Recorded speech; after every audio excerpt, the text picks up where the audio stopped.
Miraba unas caras menos tristes, pensaba que habían perdido el gozo de Dios, pero no, me decían que porque había perdido su equipo ayer, no sé, ¿verdad?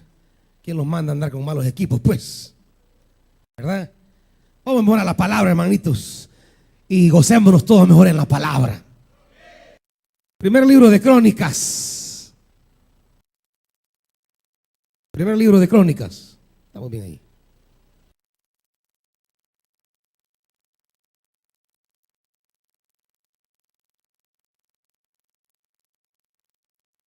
Vamos a tomar el capítulo 10.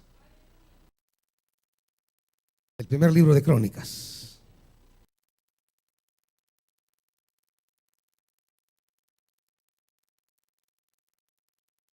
Dice la escritura, capítulo 10 del primer libro de Crónicas. Vamos a leer el versículo 13 y 14.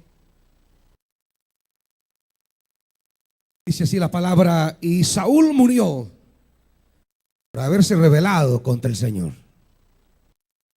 Pues en vez de consultarlo, desobedeció su palabra y buscó el consejo de una adivina. Por eso el Señor le quitó la vida y entregó el reino a David, hijo de Isaí. Padre,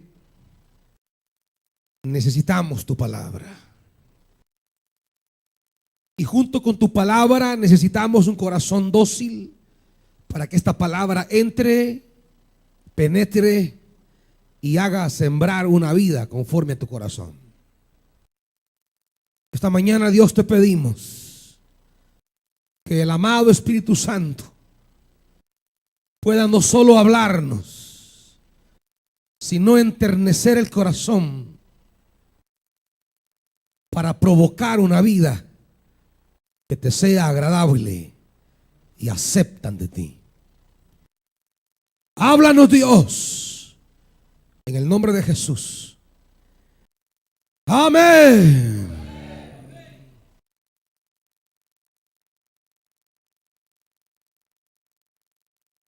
Tomamos esta escritura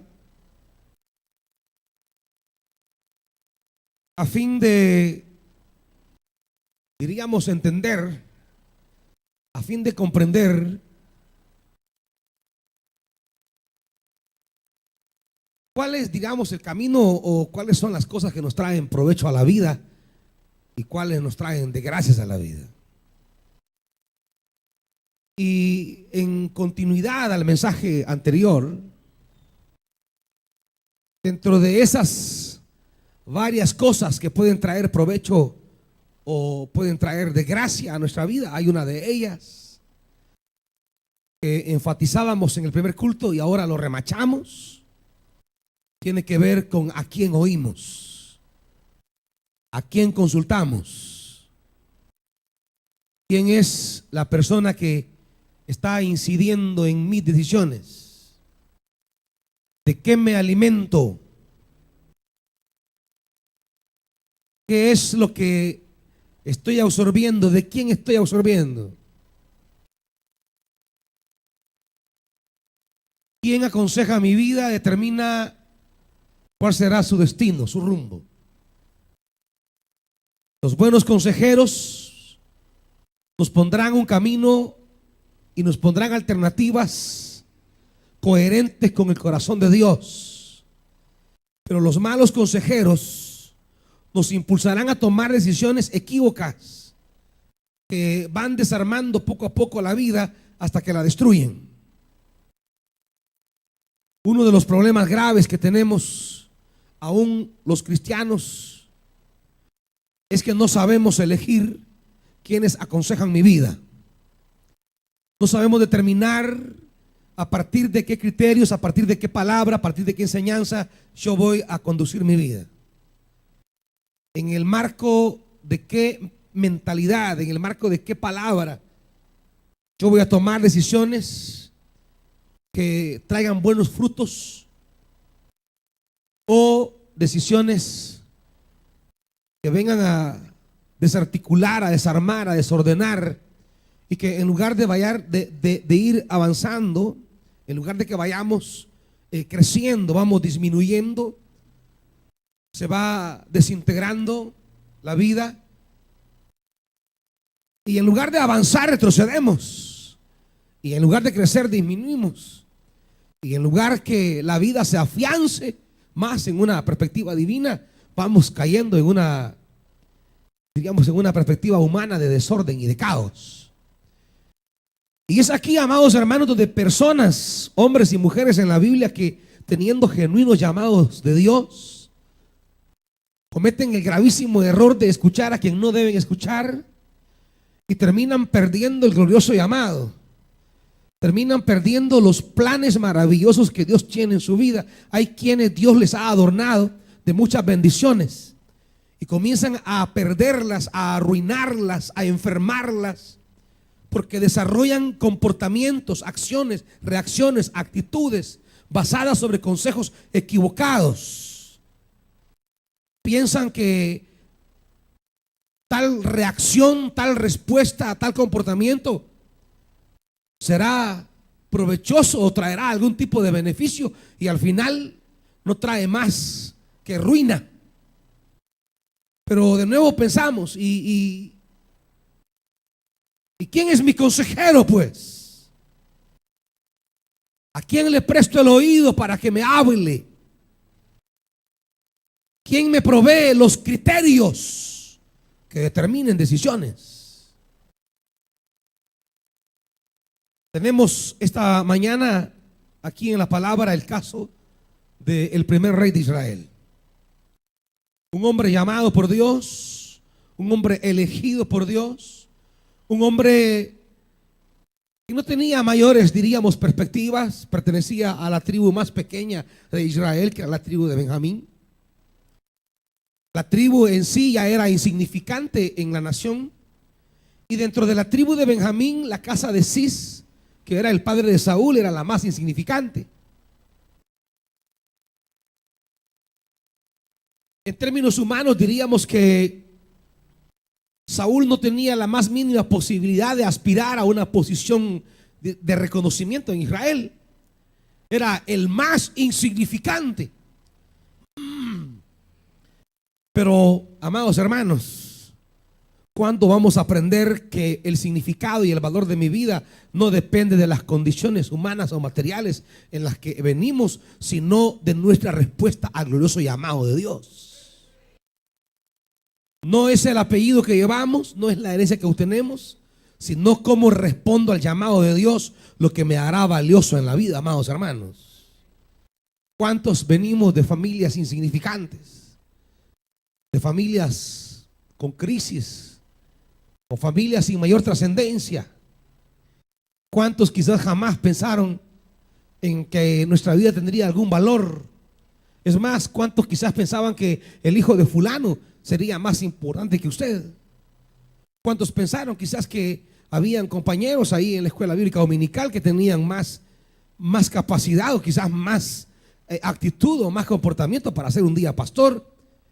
Y quizás cuántos pensaron, ese tal David Ramos jamás va a llegar a hacer nada, si ese solo pasa fregando gente, es un bicho inquieto.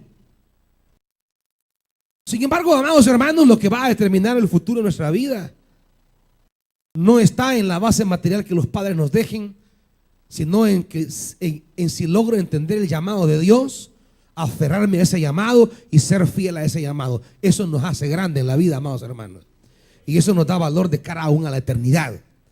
Saúl era una persona, diríamos, de una tribu y de una familia insignificante, y es de hecho lo que le reclama. No me pierda Primera Crónica, por favor. Vayamos a primer libro de Samuel. Primer libro de Samuel, capítulo 15. Versículo 17. Mire, ahí está ratificado lo que era humanamente la realidad humana de Saúl. Primero de Samuel 15, 17. ¿Qué le dice Samuel a Saúl, hermanitos? ¿No es cierto que, aunque te creías poca cosa, has llegado a ser jefe de las tribus de Israel? La Reina Valera, como dice, hermanitos.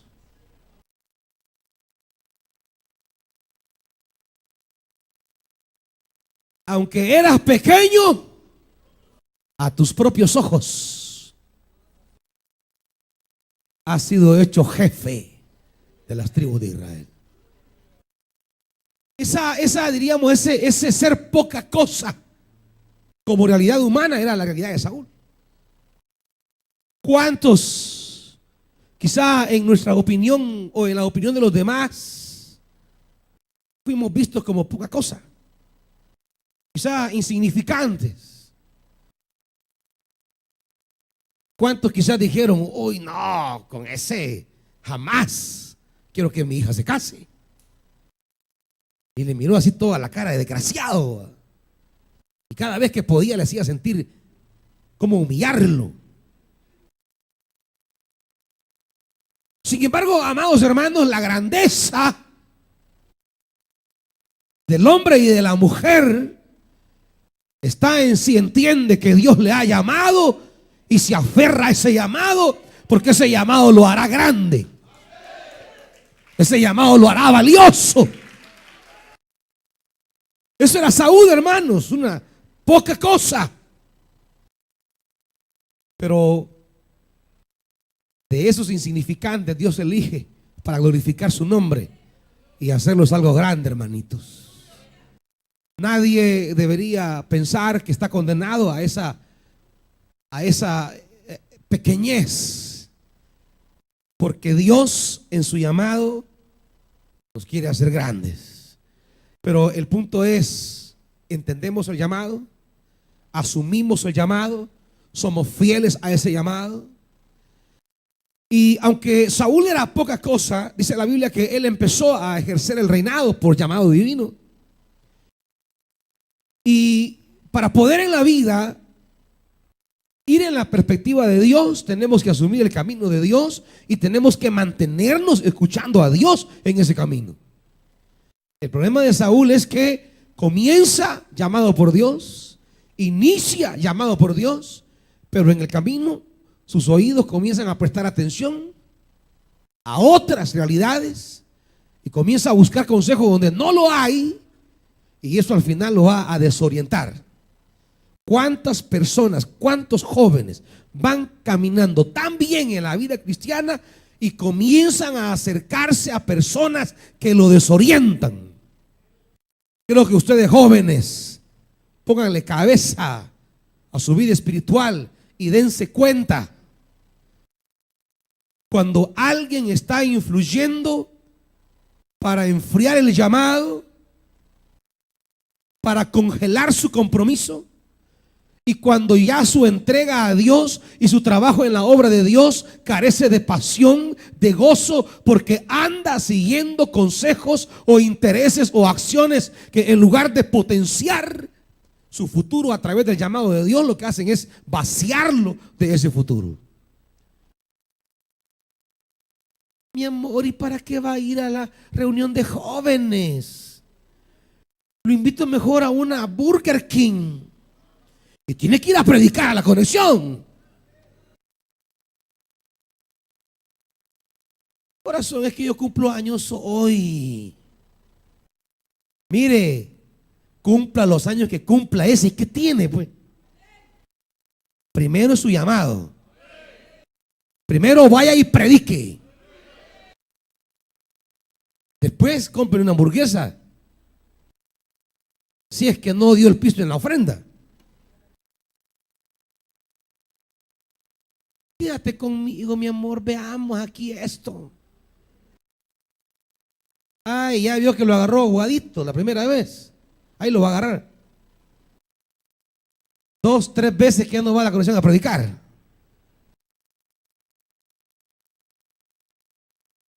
Y el hermano allá andaba por galerías. Y la hermana que iba a venir a cantar hoy, allá andaba por la playa. Y la hermana, ¿qué voces oímos? Mire, hermano, ¿y usted por qué va a servir a esa casa? No vaya, hombre. Mire, esa señora donde usted va a predicar, esa señora, no vayan. gente que siempre está predisponiendo. Siempre habrá consejeros que lleguen a hablar a mi oreja, a que yo preste atención para predisponerlo en contra del camino que Dios ha trazado para usted, hermano. Dice que el problema de Saúl, dice, volviendo al pasaje de Primera Crónicas, Saúl murió por haberse, ¿qué, hermano? Rebelado contra el Señor. Fíjese bien la rebelión. Cuando usted comienza a tomar el camino contrario al que Dios le ha señalado, esa es una rebelión. Rebelión es cuando usted, con la justificación que quiera, por no decir con la paja que quiera, porque para darnos garabatos somos buenos. No, usted, con la justificación que quiera, decide tomar el camino contrario al que Dios le ha marcado. Dios ha diseñado un rumbo. Dios ha diseñado un perfil para usted. Dios ha marcado su vida en una dirección. Y esa dirección hay momentos que no la queremos. Hay momentos que no la deseamos. Hay momentos que no nos gozamos en esa dirección quizá. Y tenemos a veces que inventar alguna cosa para ir en contra de esa dirección. No importa la justificación que tengamos. Si voy en contra de lo que Dios ha trazado para mi vida, estoy en un estado de rebelión, hermanitos. ¿Me están oyendo, hermanos? Es que eso de la vida no es de que es que yo no soy malo. Yo a nadie le echo mal, a nadie le deseo mal. Es que no es solo, amados hermanos, el no hacer lo malo. Es cosa de ir en la dirección que Dios quiere para mi vida. Y si Dios le dijo a usted, aquí quiero que vayas, esto quiero que hagas, eso tiene que hacer, hermanito. Aparezca quien aparezca. Una de las cosas del enemigo es siempre quererlo. Hay un pasaje que siempre me gusta a mí. Voy a primer libro de Reyes. Quiero que vea, primer libro de Reyes. Vamos rapidito, hermanitos. Capítulo 13.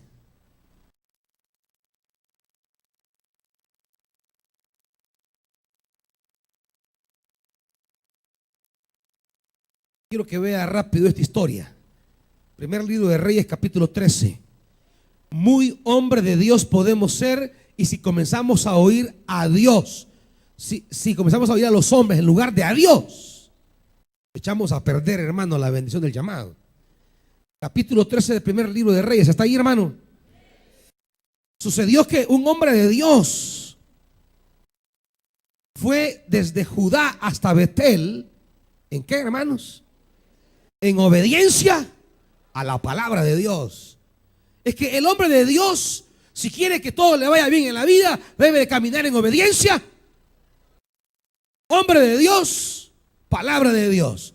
Hombre de Dios, palabra de Dios. Ahí está el binomio, no se separe, no se aparte de allí. Pero miren lo que va a pasar en el camino. Cuando Jeroboam, de pie junto al altar, se disponía a quemar incienso, el hombre de Dios, y vuelve a remarcarlo, en obediencia a la palabra de Dios, gritó: altar, altar. Así dice el Señor: en la familia de David nacerá un hijo llamado Josías, el cual sacrificará sobre ti a estos sacerdotes de altares paganos que aquí queman incienso. Sobre ti se quemarán huesos humanos. Aquel mismo día el hombre de Dios ofreció una señal. Esta es la señal de Dios: el altar será derribado y las cenizas se esparcirán. Al oír la sentencia que el hombre de Dios pronunciaba contra el altar en Betel, el rey extendió el brazo desde el altar y dijo: agárrenlo. Pero el brazo que había extendido contra el hombre se le paralizó, de modo que no podía contraerlo. En ese momento el altar se vino abajo y las cenizas se esparcieron, según la señal que, en obediencia a la palabra de Dios, le había dado al hombre de Dios. Entonces el rey, oiga esto, porque ya le habló Dios a ese hombre, pero ahora le va a hablar el rey. ¿Y qué le dijo el rey, hermanito? Versículo 6. Apacigua al Señor tu Dios, ora por mí para que me cure el brazo. El hombre de Dios suplicó al Señor y al rey se le curó el brazo, quedándole como antes. Luego el rey le dijo al hombre, y aquí viene ya la palabra del rey: ven a casa conmigo y come algo. Además quiero hacerte un regalo. Pero el hombre de Dios le respondió al rey: aunque usted me diera la mitad de sus posesiones, no iría a su casa. Aquí no comeré pan ni beberé agua, porque así me lo ordenó el Señor. Él me dijo: no comas pan, ni bebas agua, ni regreses por el mismo camino. Esto es lo que Dios le dijo al hombre de Dios. Lo que Dios le dijo a su promesa, profeta: no comas pan, no bebas agua, ni regreses. Si ya Dios le dijo eso, no tiene que cambiarlo por nada, hermanito. Si ya Dios le marcó un rumbo, no lo cambie. Si usted modifica ese rumbo, si usted cambia esa dirección, no le va a ir bien en la vida, porque ese es el rumbo que Dios le ha dado para su bendición. Es el rumbo que Dios le ha trazado para colmarlo de su gracia, para levantarlo, para hacerlo grande. Aunque sea el más pequeño, Él lo engrandecerá. No cambie el rumbo que Dios ha trazado para llenarlo de su gloria. Aún el mismo rey, imagínense. Y fíjese, hay una estrategia del diablo, y óigala bien. El enemigo siempre quiere apartarnos, siempre nos lleva hacia aparte, a la soledad, para hablarnos. ¿Qué le dice el rey? Ven a casa conmigo, vámonos aparte tú y yo. ¿Sabe? La gente que pierde el llamado con frecuencia es la gente que se aísla. ¿Cuándo fue que agarró Dios a la serpiente? Perdón, ¿cómo fue que la serpiente agarró a Eva? ¿Cuándo estaba? Solita. Ahí solitos. Ahí prepara el tamal para engatusarlo. Es que ya lo dijo Dios, no es bueno que el hombre esté solo. Tiene que buscar consejeros. El diablo siempre te apartará. Y ahí en la soledad te comenzará a meter cosas, pa. Siempre mira, si a vos ni te miran bien ahí, si de vos nadie se acuerda. Decime, ¿quién te ha llamado? Y la única vez que te llamó una hermana fue para prestarte $20. Pero ¿quién te llamó cuando estabas pasando un problema? ¿Quién te llamó? Comienza el enemigo. Claro, usted aislado, sin conectado al llamado divino, somos presa fácil de las artimañas del enemigo. Y no le hizo caso al rey, versículo 10, de modo que tomó un camino diferente al que había tomado para ir a Betel. Pero ahí tenemos que aparece ya no el rey, versículo 11, aparece un anciano. Y el anciano se acerca, versículo 14, se fue tras el hombre de Dios, lo encontró sentado debajo de una encina y le dijo: ¿eres tú el hombre de Dios que vino de Judá? Sí lo soy. Y lo mismo, lo quiere apartar del camino. ¿Qué le dice? Ven a comer a mi casa. Otra vez, lo quiere aislar, lo quiere apartar. Todo lo que te aparte del camino trazado de Dios a tu vida no viene de Dios, amado hermano. No importa quién sea. ¿No recuerdan el pasaje cuando Jesús comienza a decirle a los apóstoles que iba a sufrir y a ser capturado por los fariseos y golpeado, y iba a sufrir vejámenes y lo iban a llevar a la cruz? Y dice que Pedro, acuérdese, le agarra el hombro, va, y lo lleva aparte. Y ahí solito comienza a dormírselo. Señor, no, hombre, cálmate. Señor, mira, consideralo, pensalo. ¿Y se acuerda qué le dice Jesús? Apártate de mí, Satanás. Puede ser San Pedro. Pero por muy San Pedro que sea, si quiere apartar a Jesús del camino trazado por el Padre, ese es Satanás. Puede ser su noviecito rubio, hijita, ojos verdes, pero si la aparta el camino, es el diablo. Aunque usted al verlo, ¡ah!, es el diablo. Aunque usted es joven, diga, es que es un ángel ella. Es una piel tan tersa, sí.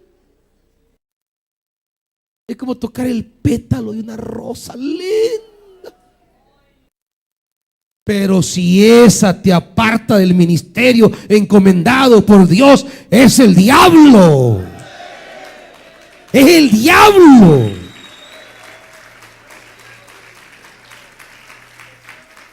Jesús no tuvo reparos en decirle a Pedro, apártate de mí, Satanás. Porque el consejo que le estaba dando era un consejo que buscaba apartar a Jesús del llamamiento glorioso que el Padre le había puesto. No importa quién sea, solo hay una dirección que nos conviene en la vida, solo hay una dirección. Y es la dirección que Dios ha trazado por su palabra y por su espíritu en nuestra vida, hermanos. Esa es la única dirección que traerá gozo, traerá prosperidad, traerá nuevos tiempos, traerá bendición. Es el camino que nos lleva a la tierra prometida. Solo es uno el que Dios ha marcado en nuestra vida. Otro camino no nos lleva a la tierra. Esto le pasó a Saúl, hermanos. Saúl se rebeló. Y dice la Biblia, volvamos al pasaje allá. Saúl murió porque se rebeló. Fíjese bien toda la secuencia. Primero, Saúl murió. Y esta acción de morir es a consecuencia de ¿qué? De la rebelión. Y la rebelión es el resultado de ¿qué? Ajá. En vez de consultarlo a él y obedecer su palabra, fue a consultar a una divina. Consultó a los hombres. La consulta de los hombres lo llevó a la desobediencia. La desobediencia lo llevó a la muerte. Ahí está clarito el caminito. Y aquí no tenemos que perdernos en nada. No hay variaciones ni ediciones. El caminito es clarito. Según esta palabra, me meto yo a andar consultando a los hombres. Esto me va a llevar a la rebelión y la rebelión me va a llevar a la muerte. Y esto es para cada uno de ustedes, para mí y para cuantos estemos aquí. Nadie se librará de esta lógica que plantea la Biblia. Métase usted a andar viviendo de lo que la gente dice y eso lo va a llevar a la rebelión y la rebelión lo va a llevar a la muerte. Comience a vivir de la gente y usted comenzará a tomar caminos equivocados y esos caminos lo llevarán a la tragedia. Mire, ¿y usted qué ha oído? Cuénteme. ¿Y usted qué piensa de esto? Dígame. ¿Y usted qué opina de tal cosa? A medio mundo preguntándole. Y claro, como la gente es especialista, hermano. La gente, si no sabe, se lo inventa. Y si vio 10, vio 100 después. Ya cuenta que vio 1000. Y ya usted le llega a preguntar y comienza la gente y le aumenta y le suma y ya cuando usted viene a tomar una decisión, ya viene con unas ideas en la cabeza, producto de lo que la gente dice, y toma decisiones incorrectas y esas le van a traer la muerte. Mire, volvamos al primer libro de Crónicas, al primer libro de Samuel, al capítulo 15. Fíjese lo que va a pasar con Saúl.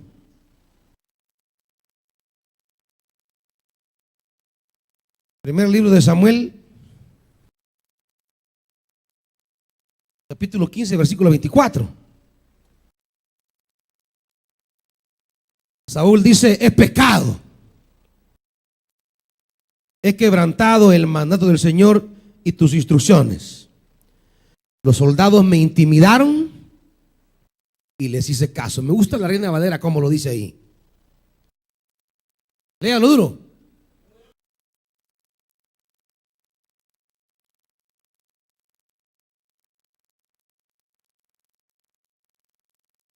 Consentí.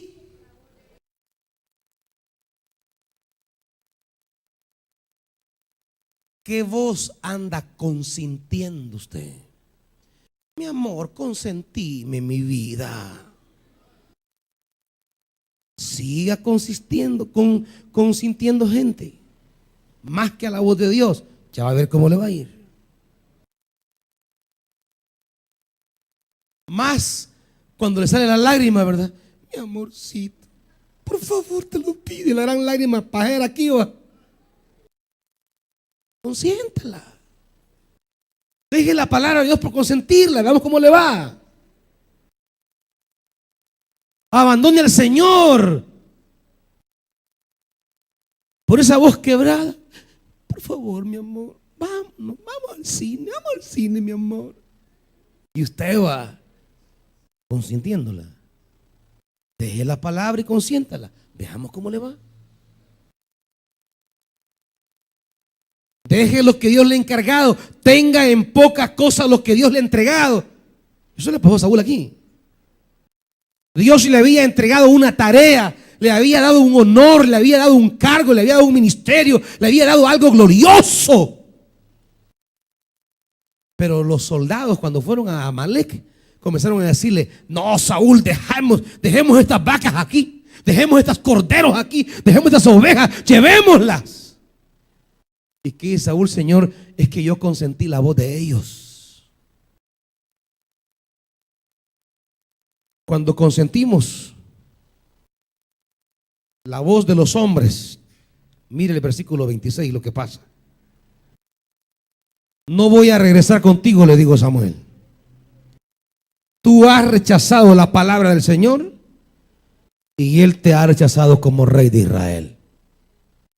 Ahí no hay más que discutir. ¿A usted le vale lo que Dios le ha entregado? Bueno, aténgase a las consecuencias. ¿Tiene en poca cosa la obra de Dios? Bueno, cuando esté en aprieto no va a estar llorando hoy. En lugar de estar llorando, mejor vuelva a hacer lo que Dios le había hecho que quisiera. Cuando le dé la espalda a Dios y Dios le dé la espalda a usted, no vaya a estar lamentándose. Por eso la palabra le llega oportunamente. Lo que Dios ha trazado para su vida, el rumbo que Dios ha marcado para usted, no lo pierda por nada. Lo que Dios le entregó, lo que Dios le dio, lo que Dios le colmó, no lo cambie por nada. El problema de Saúl es que prestaba su oído a mucha gente. Le voy a decir algo: entre más gente oiga, más confusión va a tener. ¿Sabe qué debe hacer? Identificar gente idónea de Dios, a la que sí debe aprender a escuchar. Quiero ir cerrando aquí. Quiero que me acompañe al libro de Crónicas, capítulo 12. Solo déle vuelta a la página. Mire el capítulo 12 del primer libro de Crónicas, versículo 32.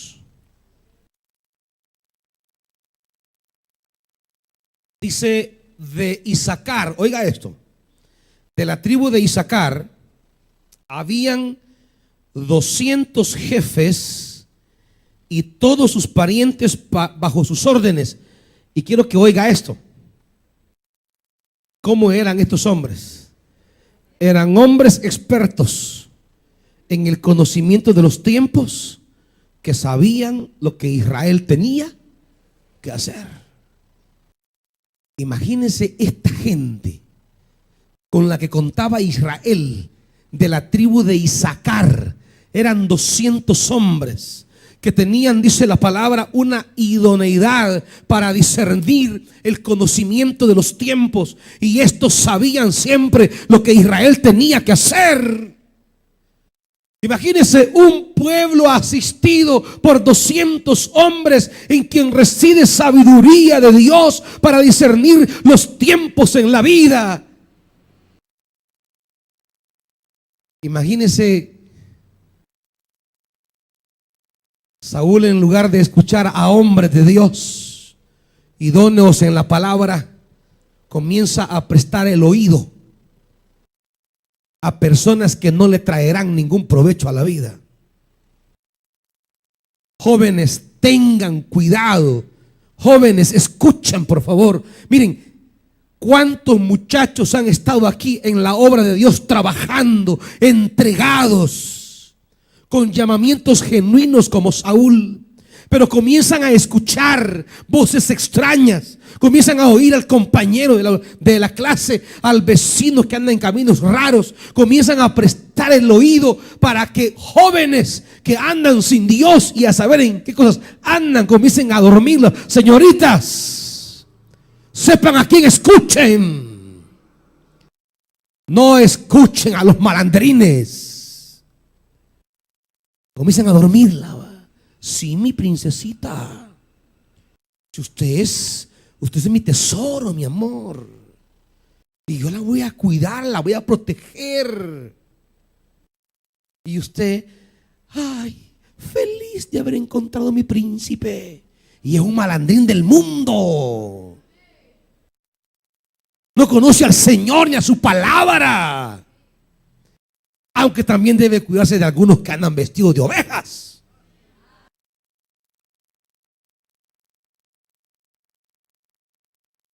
Presten su oído al Señor nada más. Presten su oído al Espíritu. Presten su oído a la palabra. Mire, hay muchos buenos hombres de Dios. Aprende a distinguirlos. No es que yo quiero uno así como La Roca. ¿Y qué? ¿Del músculo te vas a hartar? ¿Del plan te vas a comer, hijita? Lo vas a llevar ahí a Antel para que pague el recibo. Mire, véalo. Lo vas a llevar a CAES y con enseñarlo te van a dar ahí que ya pagaste el recibo de la luz. Es que ese es muy seco. ¿Qué tal ese es el hombre de Dios para tu vida?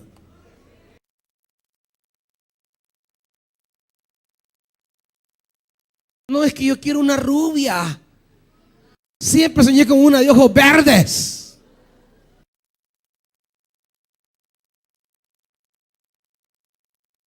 Eso no ayuda para vivir en el matrimonio, hijas ni jóvenes.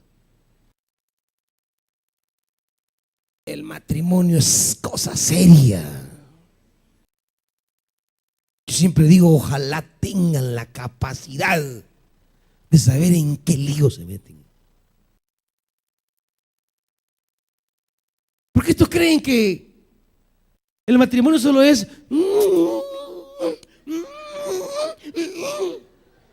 creen que son las amasadas.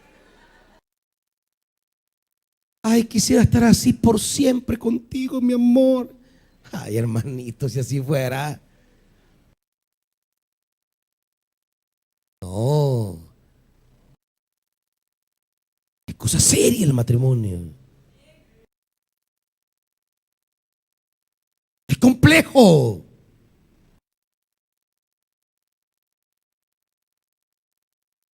Cuando usted se casa, se ha metido a un lío. Es una carga, una responsabilidad que asume. Entra a una responsabilidad. Y viene huyendo de la casa porque no quiere responsabilidades en la casa.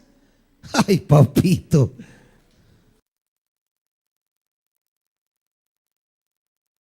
y venís huyendo de la casa porque no aguantás a la mamá y al papá. Y que yo no aguanto, esta señora me quiere ir con vos, mi amor. Ay, hijita, no sabes lo que estás haciendo. Vas huyendo de tu mamá. Es como que huyas de una osa y te encontrás un león, hija.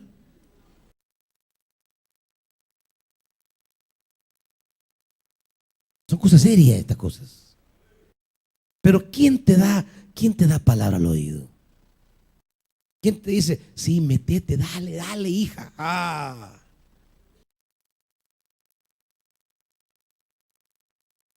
Isaacar tiene 200 jóvenes, 200 jefes entendidos en los tiempos. Saben discernir los momentos. ¿Cuál es el momento de Dios para tu vida? Una de las cosas que nos llevan al fracaso es que andamos fuera de los tiempos de Dios. Hemos perdido el tiempo de Dios. O llegamos demasiado antes o llegamos demasiado tarde. Pero nunca engranamos exactamente con el tiempo de Dios. Cuando Dios dice, ahora es el momento, usted ni cuenta de Dios. Porque andaba en otros chunches por ahí dando vueltas. Porque su corazón no estaba atinado. Su oído no estaba afinado. Su corazón no estaba sensible. Esta gente eran 200 hombres que tenía, dice, expertos en discernir los tiempos. Y sabía exactamente lo que Israel tenía que hacer en cada tiempo. Usted se ha preguntado, ¿y yo qué tiempo estoy viviendo? Porque la vida es un proceso, hermanos, y son etapas, o sea, son tiempos. La vida es como una fruta que se va madurando. Y es cabal así como una fruta. Nace el botoncito, sale la florita chiquita, comienza a crecer, se pone verde, luego llega madura. Y después usted ya sabe que se va poniendo tullidita, arrugadita, hasta que se pudre y desaparece. Así vamos todos en la vida. Todo eso, por más que sea bonito, se va a podrir un día, no lo dude. Busque a la hermosa Cleopatra, ¿dónde está? Ni el polvo ha quedado. Y era bella, dicen. Se peleaban por él los generales romanos. Hermosa. Dalila debe haber sido chula. Y Sansón se fue por ahí y Dalila por gusto. Ni existe ya.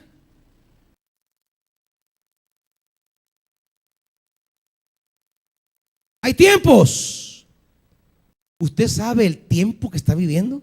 Usted puede discernir, yo siento de Dios que el tiempo de mi vida me testifica su palabra, me lo confirman hombres de Dios. Yo estoy en el tiempo de crecer.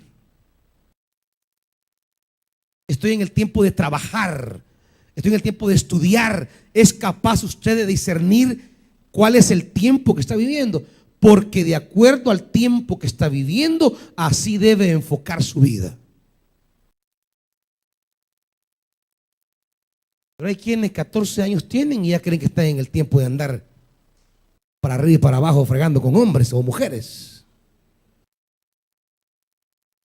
15 años y ya salen embarazadas. Les pregunto, ¿es el tiempo de salir embarazadas? ¿Es el tiempo, jóvenes, de adquirir compromisos? ¿Cuál es el tiempo que están viviendo? Tienen que aprender a discernir el tiempo. ¿Cuál es el tiempo de Dios? Mire, por andar haciendo cosas que no son en el tiempo que tiene que hacerlas, se complica la vida. Arruina su existencia, se empantana.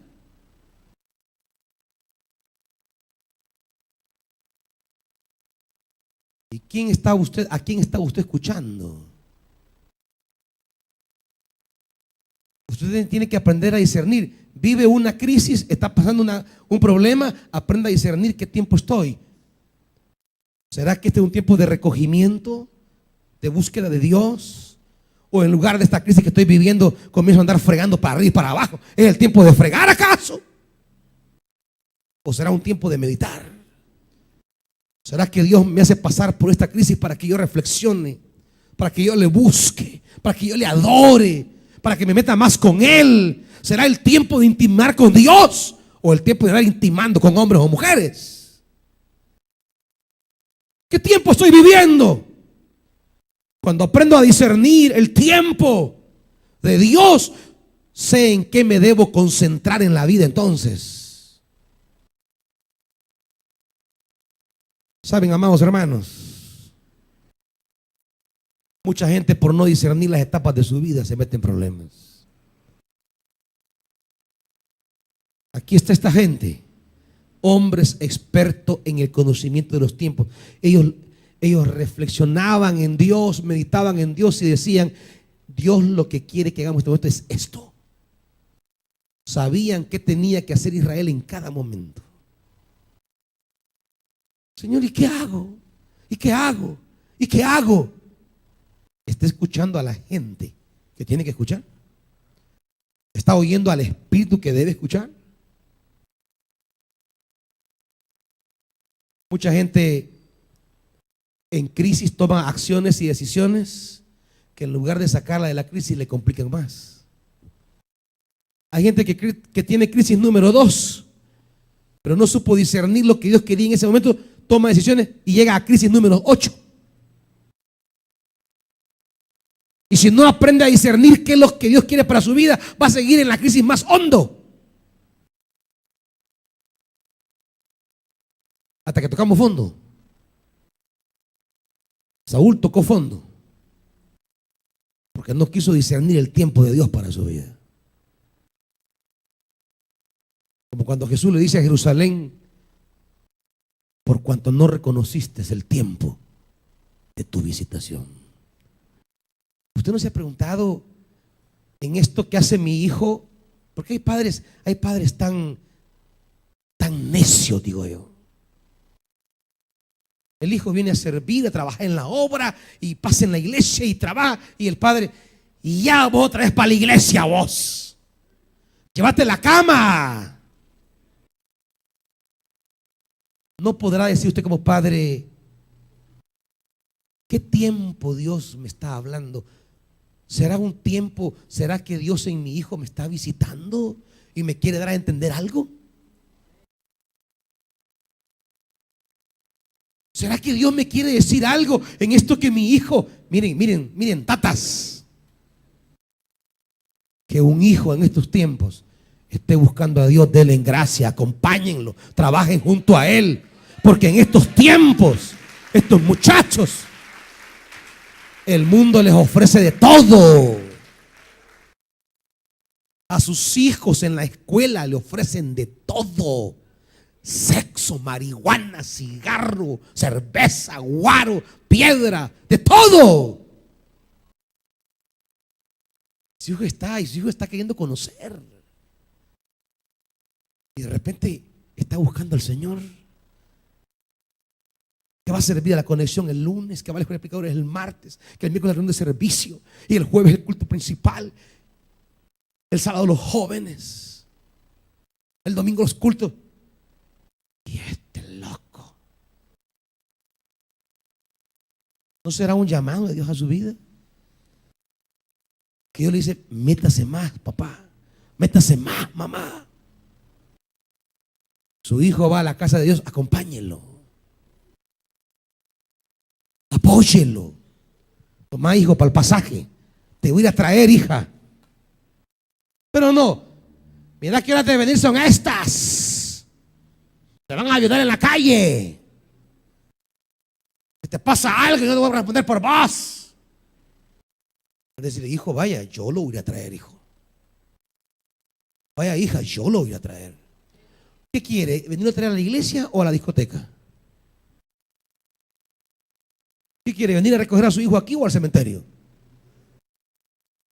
¿O a la morgue? Aquí o en una fiesta tóxica con sus amigos. Tenga cabeza, no sea terco.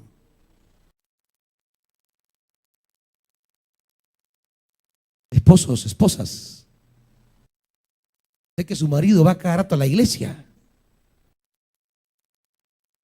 Deje de estarle diciendo, voy a buscar mujer, vas ahí, loco. Venga con él, pues, que las hermanas vean que el hombre tiene mujer. O vos solo buscar marido, vas ahí, a ver quién te ha puesto el ojo. Venga con la mujer, pues, que sepa que tiene marido. Pregúntese, ¿me estará hablando Dios en mi esposo? ¿Me querrá visitar Dios en mi esposa? Me quiere iluminar un tiempo nuevo, pero no, estamos tan obcecados, cerrados, amarrados, obstruidos, que no discernimos los tiempos de Dios para nuestra vida. Por cuanto no conociste, dice Jesús a Jerusalén, el tiempo de tu visitación. Los tiempos en que Dios nos está hablando, visitándolo, queriéndonos tocar, hablar, llevar por nuevos caminos.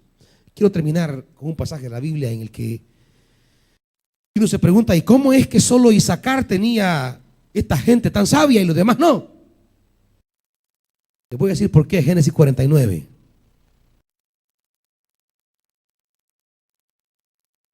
Génesis 49.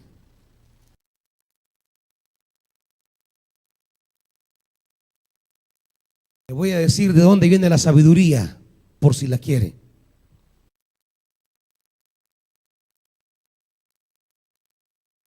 Capítulo 49 de Génesis, versículo 14. Estamos en la bendición que Jacob dará a sus hijos.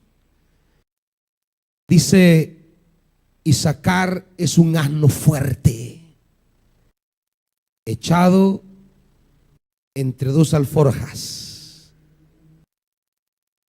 Al ver que el establo era bueno y que la tierra era agradable, hablo de Isaacar, que es la tribu de la que habían 200 hombres allá sabios, y que la tierra era agradable, agachó el hombro para llevar la carga y se sometió a la esclavitud.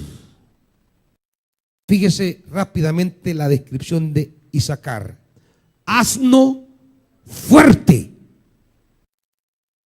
¿De qué nos habla ya esto? Nos habla de trabajo. Trabajo. Al ver que el establo era bueno y que la tierra era agradable, ¿qué hizo? Agachó el hombro para llevar la carga. Trabajo. Servicio. El servicio es el camino a la sabiduría. El servicio es el camino. Mire, cuando usted sirve, usted anda dependiendo de Dios. Señor, ayúdame, ¿qué tengo que hacer? Dios, guíame, Dios, sosténme, Dios, dame palabra, dame revelación, dame tu presencia, dame poder, dame autoridad. Señor, dame paciencia, dame tolerancia, dame corazón sincero. En el servicio usted anda buscando las cosas que necesita para servir. Y comienza a buscar a Dios y a clamar y a pedir. Y Dios comienza a darle, a darle, a darle, a darle. Y usted se vuelve idóneo, sabio, prudente. Agacha el hombro para servir.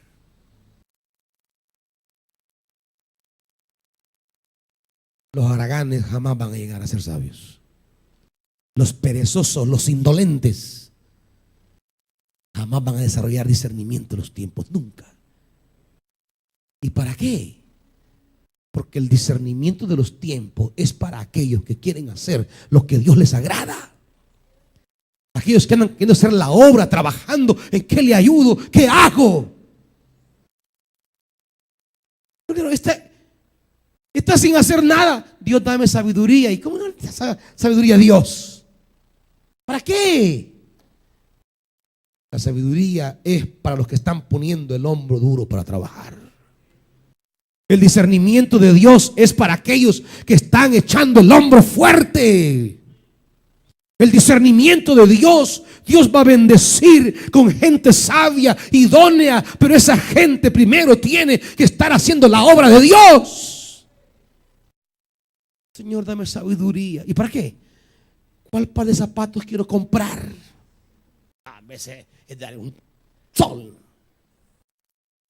Sabiduría para comprar zapatos.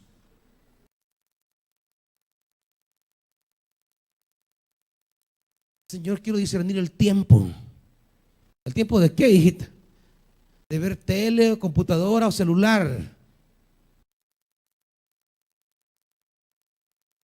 No, es que es de coscorronear a esa gente.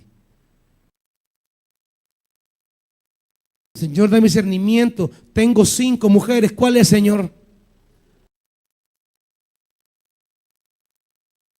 Ahora, si tú quieres, me quedo con las 5. Yo soy obediente, Señor. No, hombre, así como, hermanos.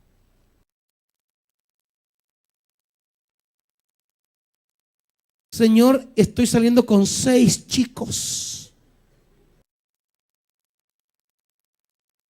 Los 6 están, todos besan rico, Señor.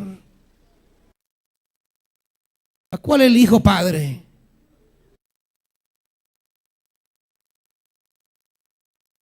Miren, hasta mucho aguante el Señor a veces, hermanitos. La sabiduría es para discernir los tiempos de Dios a nuestra vida. El que sirve es el que abre puertas a la sabiduría de Dios en su vida.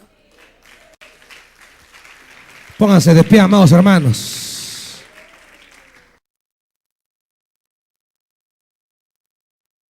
¿Cuántas veces Dios toca su puerta porque quiere guiarlo en un buen camino o quiere abrir un tiempo nuevo en usted y usted no está abierto al tiempo de Dios? Quizá en cosas que le incomodan, ahí está Dios tocando a la puerta. Porque te quiero decir algo, cuando Dios llega a incomodarte o toca tu puerta, a veces te incomoda, molesta. Pero quizá en esa molestia Dios está tocando la puerta. Quizá no es el hombre que está ahí.